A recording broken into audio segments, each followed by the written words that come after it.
Tom, I know I heard that you spoke with the founder of the Carlyle Group, David Rubenstein. What did he have to say, and what was the feeling like in Davos from private equity? Well, the feeling from private equity is the recovery is definitely on. I spoke to David, and I asked him, Tim, the obvious first question: why are corporations up to their eyeballs in cash? Corporations, I think, have been afraid of regulatory constraints that they weren't anticipating. They were uncertain about taxes, and they were uncertain about the economy. So I think they conserved a bit. They cut expenses as well. So now I think what you're going to see is the cash being invested in capital expenditures and more plant and equipment, and hiring will increase. So I think the cash reserves will go down, which will be good for the economy. I think the businessmen generally are now convinced that the country, at least the United States and probably in Europe, is rebounding from the worst of the recession, and probably it's a good time to invest. Fair amount of gloom about it. The margin labor will be created abroad. I want you to push against that. Michael Porter would say we do have innovation. We've got lots of advantages. David Brooks writing a few days ago about the ability to be a magnet for talent. What's America need to do to be a magnet for talent? Well, right now, we do have the finest universities in the world, and that is a magnet for talent because people from all over the world want to come to our universities. Increasingly, some of the best foreign students do go back to the countries from which they came, but a lot of them do stay in Silicon Valley and other financial industries. And I think we need to make sure that people who do come to the United States and are educated here do, from time to time, stay here and give some of the educational value that they've received in the United States back to the United States. And I think that's a good thing for our country. But also, we have to improve our K-12 education system. Unless that gets better. Why is this such a problem?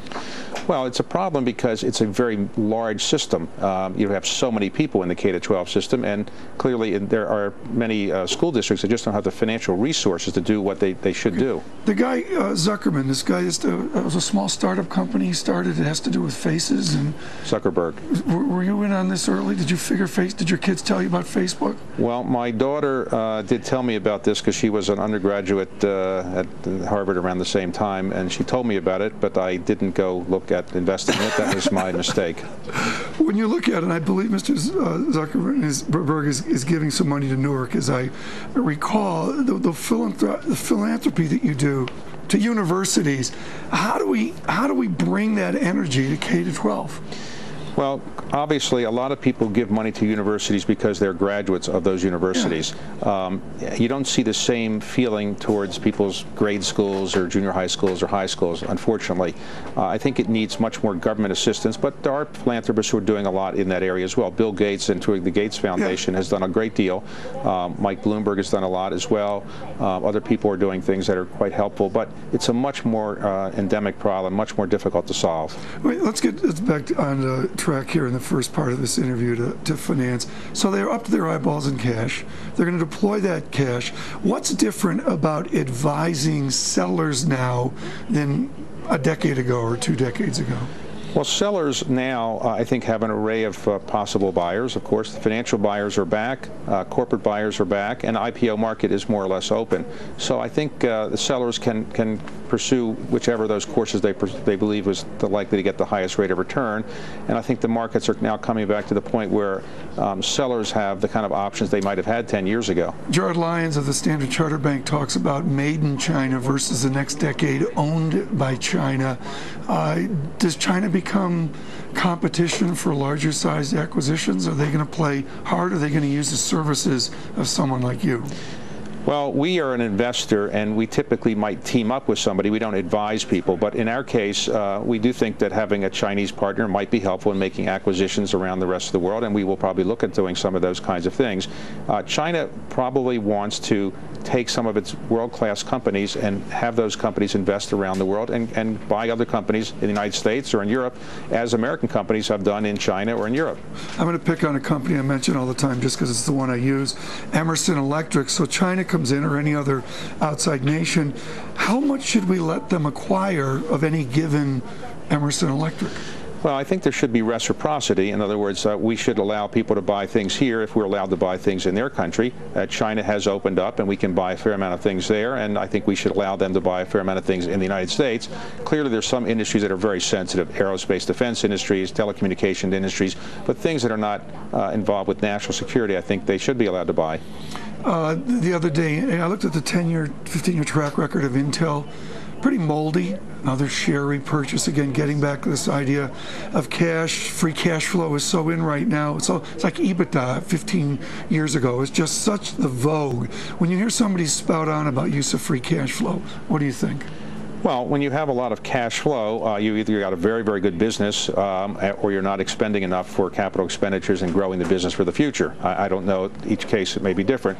But American companies, I think, are now beginning to invest again and recognizing that the worst of the recession is behind us, and probably it's a good time to invest in the United States as well as abroad. I spoke with David Rubenstein, and I continued our conversation on libraries. We talked about his efforts, the United Kingdom's efforts on preservation of their history. And I asked him, can America develop something like the British Library? Well, of course, in our country, we have many different facilities that can do these things. There's the Library of Congress, there's the National Archives, there's the Smithsonian, and all of them have different agendas and things that they try to display. I think there is a lot of feeling in the United States that it's important to preserve some of these important documents and important artifacts, and I think increasingly philanthropists are doing that for those institutions. There's a nostalgia. I'm going to talk to someone else today about Neil Ferguson, rather, I should say, about the criticisms against Neil Ferguson of a nostalgic history. We have almost a nostalgic finance. This idea, say Henry Kaufman would say, geez, we should go back to the partnership model. And yet you've got these giant banks pushing up against deposit limits. Tell me about doing finance in this decade, given this desire to look back to, say, a time of madmen.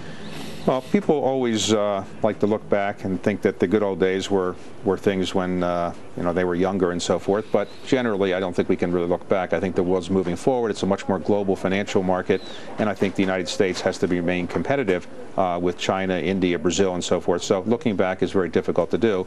People do tend to look back for nostalgic reasons, but to be realistic, we can't go back to old economic models. When you look at the old economic models, we touch back on history. We just celebrated on our shows the 50th anniversary of JFK's inauguration speech. You've been very active in this, and you were involved in the celebrations in our nation's capital. I was dismayed that it was all brought down to little bits. Ted Sorensen, ask not. Away from the 3 or 4 talking points of that wonderful speech, what's the thought you had of that rhetorical effort? Well, remember, the speech was given on January 20th, 1961. It was only a 14-minute speech. It was less than 1,400 words, but it captured the imaginations of people all over the world, inspired Americans to want to volunteer and do things for their country. But it did other things. It really changed the face of American history in many ways, and it was the administration, not just the speech, that I think many people are nostalgic about. And so there was a celebration at the Kennedy Center and at the Congress recently about the 50th anniversary, and many people from the Kennedy family and Kennedy administration who are still with us were there. And I think people felt that it was, a simpler time, even though, as we know, when we lived through those times, it wasn't that simple. It wasn't that simple then. The history look back is convenient. They did not have time to amend their administration. Now this administration does, and there's all the glib comments about more business and the president moving to the center. What does the president need to do to capture the imagination of business? What's your wish list for the president, for Jeff Immelt and others?